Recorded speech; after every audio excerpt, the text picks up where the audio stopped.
podcast and YouTube blog covering the German startup scene with news, interviews, and live events.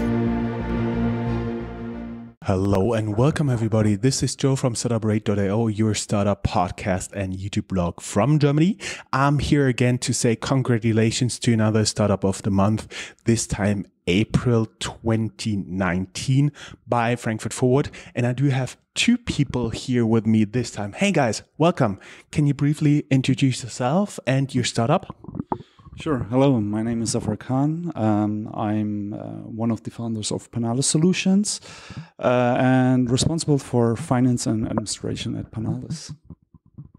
Yeah, hello. Thank you for this opportunity, Joe. My name is Reza Eshtiagh. I'm responsible for the business development and operations and also co-founder of PANALIS. And you're co-founder as well? Is there another founder here? No. No, so I'm in between the founders. That's pretty cool. We're actually in a very, very nice location. The guys most likely can see a little bit from the awesome view here in the back. You can also see the river. It's very nice here. I like it. And talking about PANALIS Solutions, what does your company actually do? Apparently it solves a problem, but which one? Sure. Okay. It's pretty easy to explain that. PANALIS provides political and regulation information in the field of public affairs and enables associations, NGOs or corporates to track their relevant issues and stakeholders. So it's quite easy to explain how. We have a web-based service, so they have nothing to do than just to log in and track the informations. And beyond that, we ask ourselves what will shape the next month and years. And you can imagine what I want to say is to track risks and issues for future time. And that's what we are doing with intelligent algorithms.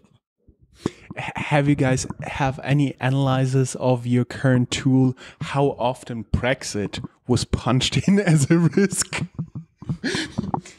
To say so, we did not do a specific analysis on the keyword Brexit, but I can tell you it's more or less an issue for almost every organization, which is not only having business in Germany, but in Europe or other states out of Europe. So it's one of the most or high frequent issues corporates, NGOs, and even political parties have on their agenda. So it's a highly of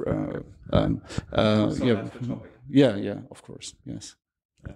Yeah, in times of content and process complexity, it's good to have an overview of all relevant information, and we are doing it with PANALIS in a way much better than search engines can do, for example, because it's specific and also track information in a very early stage. So they know about the trends and of course about the topics for the next month and years as well in the pre-parliamentary stage.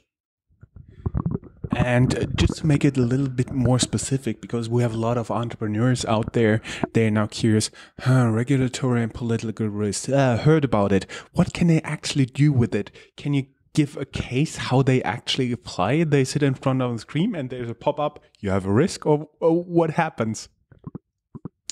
Yes, of course. Basically, there are different scenarios how our customers use the platform. There are two ways you can whether track issues by defining topics, complex topics with several keywords, search terms, and different algorithms to narrow down the results you would like to have actually. And there is another way you can go by checking on stakeholders and activities. So the platform is basically designed as a search engine, but beyond this, there are lots of analytics, like you have a trend chart, you have activities, you have in a while, we will have sentimental analysis to see how sentiments are within a political topic or issue. So there are different cases. We have, and at the same time, we have different type of customers. So we have like corporates, of course. It's a B2B software. We have NGOs, associations, but at the same time, we have also customers from the political field, like political parties. The platform was already used by some members of the parliaments as well in their bureaus. And so there are so many cases PANALIS is used currently by the customers, and overall it's really to manage and track issues and stakeholder activities in near to real time in a time of very complex regulations and legislative processes. I do get. Oh, you want to say something? Go ahead. Maybe let me explain with an example. Let's say the topic diesel drivers banning in Germany, as well in other towns in Europe. It's we may add for everybody who's not from Europe. Currently, the particles in the air are too high in the inner cities of many of Germany's cities. So there's always talk about banning diesel engines from going into the inner cities. So yeah, sorry, sure. go ahead. That's the point, and it affects everybody, and especially, of course, local industry as well. Like, for example, the garbage industry with their diesel cars. So they have to track the informations in a very early stage and be prepared for such a change. And that's important to have exclusive information as well from stakeholders. So that's the point. And how would such a tracking, for example, for diesel ban actually look like? So they do have anything to do then only to put in their issues in the platform and to track all relevant information they have. It's an intelligent algorithm, so it's just considering the stakeholders that matters and it detects with patterns, of course, and with some other algorithm to check what is really necessary to know for the customers. Just between you and me and a few thousand of those viewers, how does it actually work? Do you have like certain crawlers that go through the web and put everything you have in the database, or is it more like a real-time alert if something pops up? That's basically how it is. So we don't monitor just specific sources. We like to cover all relevant political sources within not only Germany, but European Union, as well as other countries, United States as well. And there we, in fact, work like a search engine. We have different technologies as well as crawlers, for example. And we update or we crawl the different sources, which are websites, but also official databases like parliamentary databases, or even social media, of course, which is used as frequently used for publish information very fast. So all these sources are being crawled on a daily basis or more times per day, of course, and delivered in near to real time to our customers. And what is important to say is that we currently have more than 30,000 sources we cover, and it's a really rapidly increasing and database. So there are meanwhile more than 50 million publications we have since we started in mid of 2016. A question that just came to my mind when you've been talking was actually I had in mind, can you like analyze the political most important source in a country which kind of drives more or less the political changes? They're like the forerunners. And can you give like a few examples? I would assume in Germany it's the big newspapers, in the US it's the big newspapers and the big broadcasters. Do you have analyzers like this, or could you do one? Sure. Of course, newspapers matters, but besides newspapers, in Germany we have a very old and broad culture of associations, for example. And for each branch or for specific fields and areas, you have associations who work whether on a federal or a national level. And these are very important influences when it comes to political issues in an early stage, which means in a pre-parliamentary phase, as Reza already told, where lobbying is being done, for example. Yeah? So I think associations, NGOs, but meanwhile, even corporates are influencing or doing the lobby work to cover and support their interests they have actually within political issues. So and these are mainly the stakeholders we are monitoring within PANALIS. So I hope that was a good answer to your question. That brought me actually to a lot of questions we'll discuss after this recording is done.